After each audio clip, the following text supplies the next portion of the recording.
दुनिया में जहाँ जहाँ ये व्लॉग देखा जा रहा है उन सबको अस्सलाम वालेकुम। कैसे हैं आप सब? हम सब ठीक हैं, खैरियत से हैं अल्हम्दुलिल्लाह।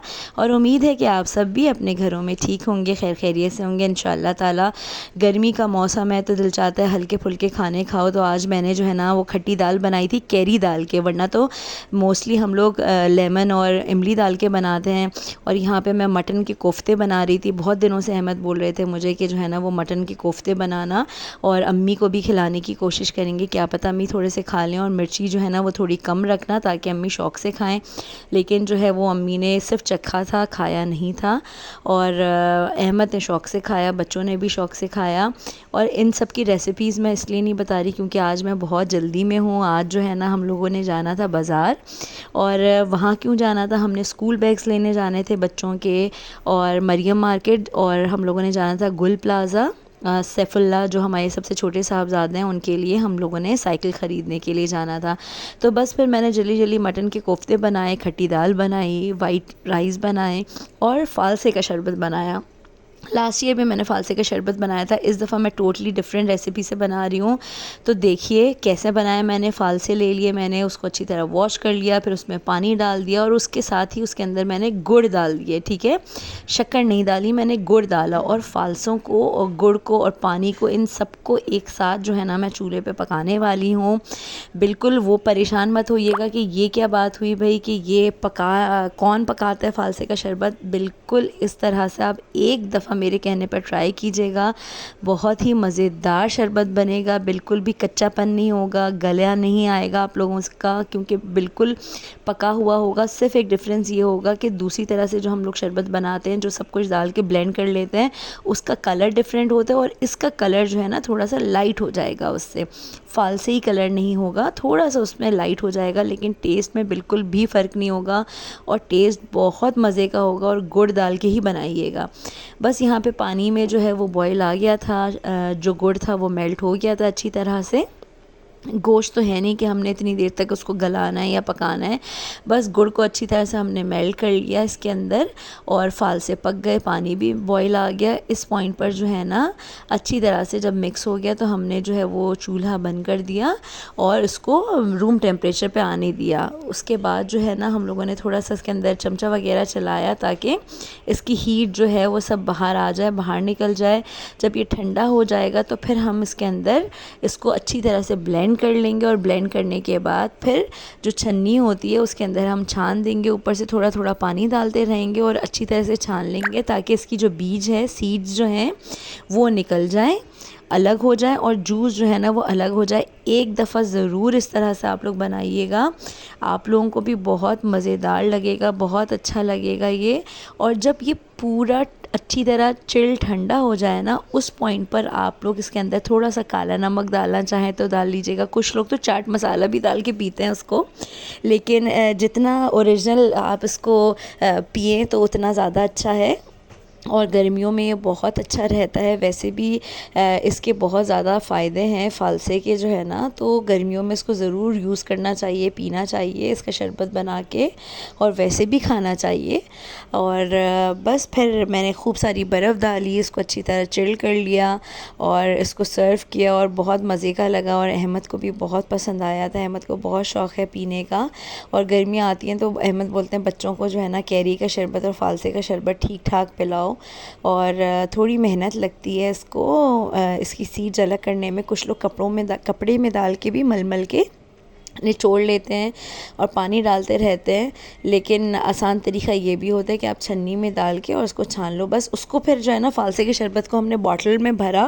और इतनी गर्मी है ना, हम लोगों ने जाना था बाज़ार तो बस हमने साथ में भी रख लिया अपने कि हम लोग थोड़ा थोड़ा पीते रहेंगे, डिहाइड्रेटेड नहीं रहेंगे।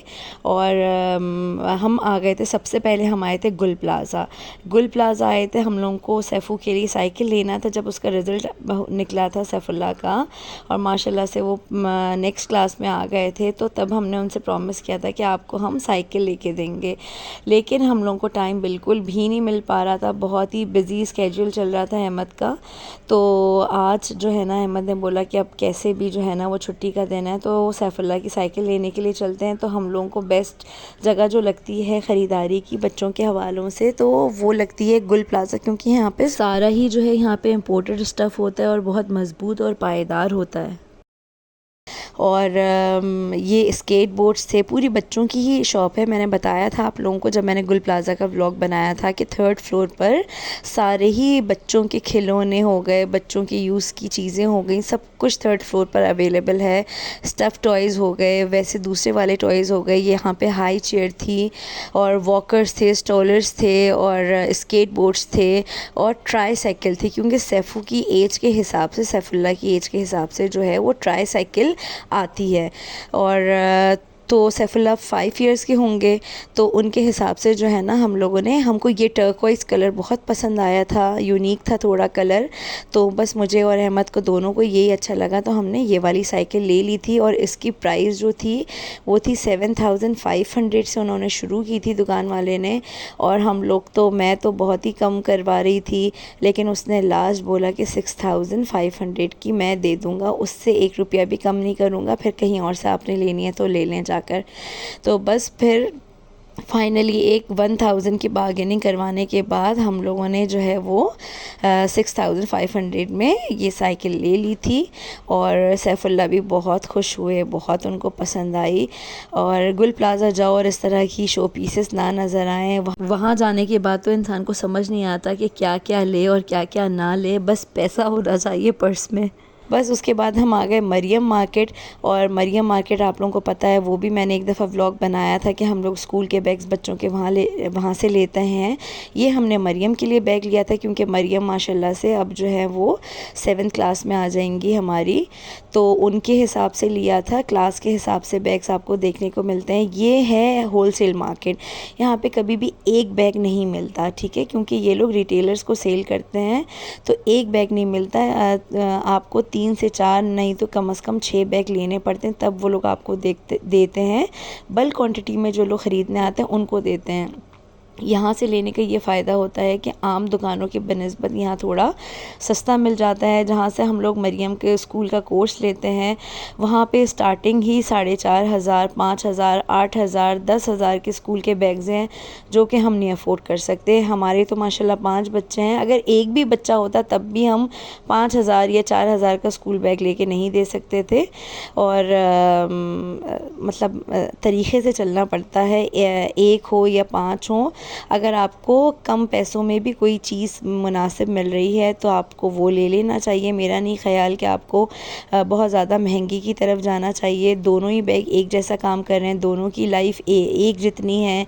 1-1.5 साल तक जो है वो मरियम का एक स्कूल बैग निकल जाता है। पिछले साल का भी बैग जो है अभी तक बिल्कुल भी नहीं फटा था, ना ही कोई उसके अंदर ख़राबी हुई थी। लेकिन नई क्लास में जाते हैं बच्चे, तो बस हम लोग फिर न्यू बैग उनको लेके देते हैं। और हम लोग जो है ना, मैं और अहमद दोनों भी कभी भी स्टैंडर्ड कॉन्शियस नहीं रहे, और हम लोगों को हर तरीके की चीज़ें बच्चों को हम लोगों ने लेके दी हैं, महंगी से महंगी भी, सस्ती से सस्ती भी। अगर वो चीज़ बच्चों के लिए अच्छी है तो हम लोग ले लेते हैं, लेकिन हम लोग स्टैंडर्ड कॉन्शियस नहीं होते कि नहीं इस ब्रांड की चीज़ लेके देनी है या इतनी महंगी चीज़ लेके देनी है, लोग क्या बोलेंगे या लोग इस तरह बोलेंगे, ऐसा हम लोग दोनों का माइंडसेट नहीं है। जो चीज़ मुनासिब और अच्छी है तो हम लोग वो ख़रीद लेते हैं बच्चों के लिए। सैफुल्लाह बहुत खुश थे और अपने दोस्तों के नाम लेकर बता रहे थे कि मैं अपने फ्रेंड्स को और स्कूल टीचर को बताऊंगा कि अम्मा बाबा मेरे लिए साइकिल लेके आए हैं। और इंशाल्लाह ताला ज़िंदगी रही तो अगले व्लॉग में ज़रूर मुलाकात होगी। अपना बहुत सारा ख्याल रखिएगा, हमें भी दुआओं में याद रखिएगा। अल्लाह हाफ़िज़।